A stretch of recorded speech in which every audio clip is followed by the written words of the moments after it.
Hey guys, quick Porsche 996 video for you here. I thought I'd take the time to create this video while all these parts are laid out, and thought you might be interested in sort of the story here and what I've found for those interested in these cars, maintenance, and particularly the IMS issue. So I will just jump straight into it here. This is my 2000 996.1. Quick history on the car is I purchased it 4 years ago. It had about 100,000 miles on it and now has 120. The car came with zero documentation, so I had no idea, if the IMS, had been done or not. That said, I did pay for a full PPI, including a bore scope. The bores were excellent, zero scoring, and it was a very solid running 3.4. So I love the color, and it was just a real solid running car. The price was right, so I purchased it. And you should see this color in the sun. Anyways, so I've been, over the last 4 years, bringing this car up to scratch, doing all my own DIY work on it, and really enjoying this car. So this summer I started hearing a noise. And the noise was actually related to the driveline, to whether the clutch was engaged or partially engaged.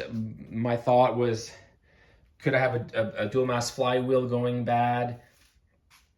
I had visions of this coming apart and shattering, the gearbox. Fear is a heck of a motivator.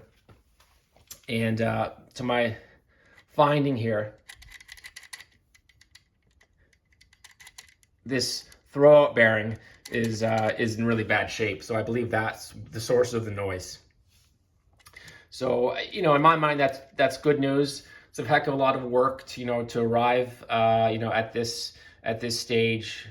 So, but, like I say, good news. My next step is to get this driveline back together. Undecided on whether I'm gonna replace the flywheel as it passes the deflection test. Anyways, what's of more interest to you all is sort of the state of the IMS, which is, and I'll get to that just in a moment here, but I want to, I had some thoughts. I want to just communicate this before we check the IMS. But, after getting the car, you can't help but sort of consume media and do your own research. And this is sort of, my, snapshot of my headspace. How confident I felt, was this or was this not a problem? So obviously a dual row car, has a much lower failure rate than the singles. So that's a factor. It's a high miles car. We've all read that, it's the garage queens you have to worry about. If it would have failed, it would have failed by now type thinking. Certainly with 120K, it's up there. I have countermeasures. I have a magnetic drain plug. I check every oil change. I cut open the oil filter and run a magnet through the pleats, and it's been just spotless. I did discover enough plastic to justify the VarioCam wear pads, which I did last year. Of course, I run the correct oil. I have good driving habits. I don't idle the car, let it warm up. I let it fully get up to temperature, including the oil temp, before hammering on it.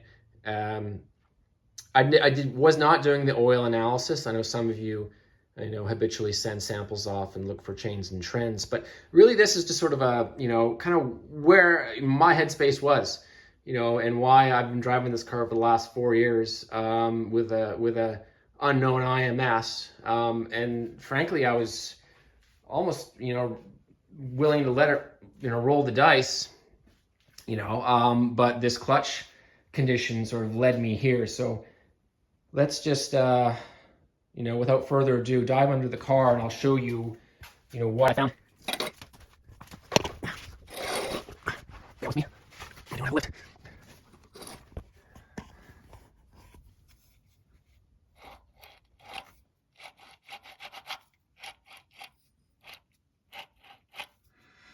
So this bearing is very loud.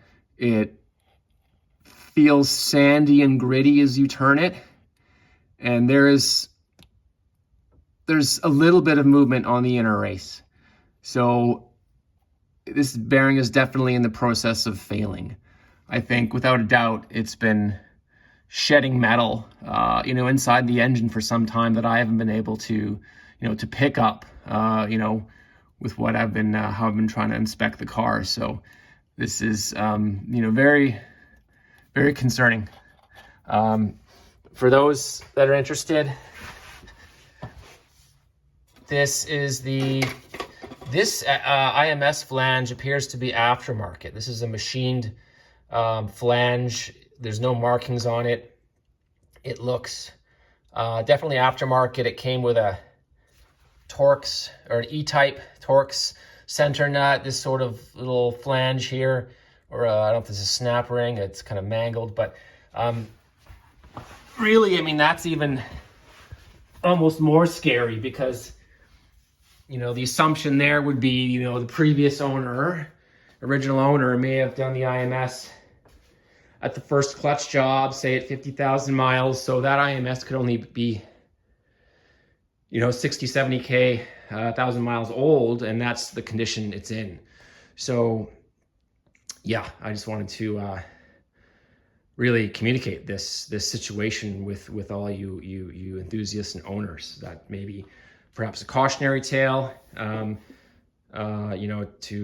plan out. These bearings don't last forever, and I haven't decided what my next step is. I know there's many options on the market. Maybe drop me a comment what you think I should do. But yeah, that's certainly next on my list now, is I need to implement a solution here. So maybe I'll do a part 2 video. So yeah, so anyways, thanks for your time, enthusiasts, and cheers, guys.